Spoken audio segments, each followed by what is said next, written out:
Comment penser comme un entrepreneur? Salut, c'est Can, le gentleman motivateur. Aujourd'hui, on va voir comment toi, l'artiste, l'indépendant, le freelance ou même le salarié qui a une idée va développer son potentiel d'entrepreneur et surtout avoir l'état d'esprit de l'entrepreneur. Alors avant tout, l'entrepreneur a une vision et des objectifs. Quelle est cette chose que tu veux par-dessus tout? Ce truc que tu as envie de faire, qui te brûle l'estomac, que tu as envie d'accomplir. L'entrepreneur est motivé par cette vision et il va en faire un vrai objectif. Alors l'entrepreneur, il fait la différence entre un job et un business. Le job, tu vas travailler pour de l'argent, tu vas vendre ton temps et tu vas être limité par le temps que tu peux consacrer pour générer de l'argent. Un business, c'est l'argent qui travaille pour toi. L'argent est même généré pendant que tu dors. Alors il n'y en a pas un qui prévaut sur l'autre, c'est vraiment un choix. Moi en tant qu'entrepreneur, j'ai à la fois un job, voire plusieurs jobs et des business. Et je trouve mon bonheur dans les deux. Alors être entrepreneur, c'est aussi avoir une éducation financière. C'est l'une des choses les plus importantes quand on entreprend et aussi, je pense, dans sa vie d'adulte, mais qui n'est enseignée dans quasiment aucune école. C'est-à-dire qu'on est jeté dans la vie active sans éducation financière, donc forcément, il est difficile de faire les bons choix. Alors il y a un livre qui est le livre de chevet de beaucoup d'entrepreneurs, de Robert Kiyosaki, qui s'appelle Père riche, Père pauvre, qui met vraiment en avant le fait de quitter la rat race, c'est-à-dire cette espèce de course un petit peu comme un hamster dans une roue sans fin, où on doit toujours courir pour garder la tête hors de l'eau ou gagner un petit peu d'argent. En tant qu'entrepreneur, très souvent, on réfléchit aux solutions qui nous permettent de ne pas être dans cette rat race. Concrètement, cette éducation financière, elle consiste en des points relativement simples. C'est-à-dire faire la différence entre ses dépenses et ses actifs. Une personne qui n'a pas d'éducation financière, quand elle va commencer à gagner de l'argent, elle va en dépenser, s'acheter une voiture, elle va dire voilà, j'ai réussi, j'ai des signes de richesse, c'est cool, je suis un entrepreneur. Le vrai entrepreneur, il va pas faire ça. S'il achète une voiture, pour éviter que ce soit une dépense, il va la mettre en location pour que ce soit un actif. S'il achète un bien immobilier, il va le mettre en location pour transformer cette dépense en actif. Et de cette manière, c'est sa dépense qui va générer de l'argent. Ça va être un business. Ce business va lui permettre d'avoir son argent qui travaille pour lui et non pas lui qui travaille pour son argent, pour se payer des choses, pour dépenser. Bien entendu, tout ne tourne pas qu'autour de l'argent. C'est-à-dire que la connaissance est aussi un actif. Avoir de la connaissance, c'est quelque chose qui a une valeur, qui peut être valorisée et qui peut rapporter des choses, pas forcément matérielles, mais des opportunités, un nouveau travail, une promotion, etc. Être entrepreneur, c'est aussi savoir reconnaître quels sont ses actifs pour pouvoir les faire fructifier, quelles que soient ses ambitions. L'entrepreneur, c'est aussi faire la différence, grâce à son éducation financière, entre ses dépenses et ses investissements.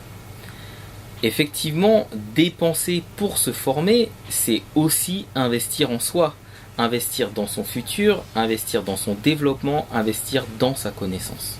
La prise de risque, c'est un petit peu le pain quotidien de l'entrepreneur et l'échec, c'est son dessert.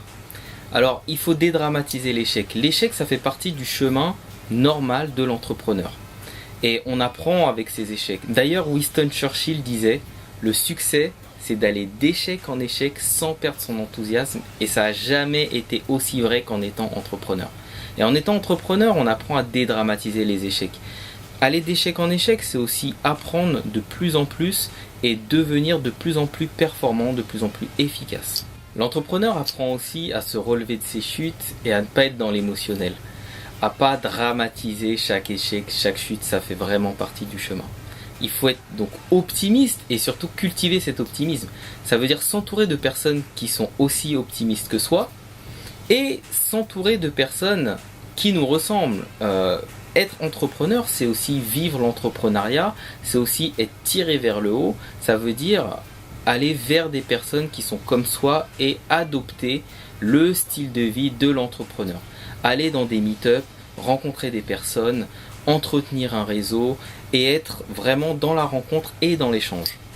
Comme on l'a vu dans la vidéo sur comment entreprendre sans argent, être entrepreneur, c'est aussi cultiver la culture du test. On teste des hypothèses au lieu d'avoir des a priori. Alors du coup, comme le disait Thomas Edison, c'est je n'ai pas échoué, j'ai simplement trouvé 10 000 solutions qui ne fonctionnent pas. Il faut tester tout le temps pour pouvoir trouver des choses qui fonctionnent. Et ça va dans le sens justement d'avoir plein de micro-échecs pour pouvoir avoir aussi plein de petites réussites. Dans un monde aussi rapide, avec autant de changements, il faut être à l'écoute quand on est entrepreneur, à l'écoute de son marché, à l'écoute de sa clientèle, à l'écoute des changements de la société et pouvoir soi-même se modifier et être constamment dans une logique de changement, d'évolution. Ça veut dire qu'il faut être dans l'action, il ne faut pas être passif, il faut prendre des décisions et changer des choses très rapidement. Être dans l'action et dans le changement, ça questionne aussi le confort. Et le confort de l'entrepreneur est justement dans l'inconfort et le changement perpétuel. L'entrepreneur est quelqu'un de focalisé. Il ne perd pas de vue ses objectifs et il fait des choix. Alors oui, c'est cool d'aller boire des verres avec les potes, oui, c'est cool de temps en temps de jouer aux jeux vidéo ou je sais pas quoi, d'aller au cinéma. Mais si tu as envie d'atteindre tes objectifs, il va falloir faire des choix. Ça ne veut pas dire sacrifier sa vie sociale, mais ça veut dire justement trouver un équilibre et être à la hauteur de ses ambitions. L'entrepreneur est quelqu'un de déterminé. Il veut réussir. Mais par contre, il faut vraiment faire la différence entre la détermination et l'obstination. La détermination, c'est ne pas perdre de vue ses objectifs, ne pas perdre de vue sa vision. L'obstination, c'est garder un cap coûte que coûte, quoi qu'il arrive. Et l'entrepreneur, vu qu'il doit être sensible au changement, il doit être dans la détermination, mais surtout pas dans l'obstination. C'est le meilleur moyen de flatter son ego, de se dire j'ai eu la bonne idée, donc je ne peux pas m'être trompé, et de se planter avec beaucoup plus de pertes que si on change régulièrement son fusil d'épaule en écoutant son marché, en écoutant les changements, mais toujours en gardant sa vision, la grande vision globale. Alors voilà, j'espère que cette vidéo t'aura donné des clés sur les petites choses à savoir, le comportement à adopter et l'état d'esprit à avoir quand on est entrepreneur. Si tu as aimé cette vidéo, n'hésite pas à mettre un petit pouce bleu, à t'abonner à ma chaîne et me suivre sur Facebook et Instagram. C'est le meilleur moyen de me remercier et de me booster à continuer ces vidéos qui, mine de rien, me demandent du temps. Alors comme je dis toujours, sois toi, crois en toi.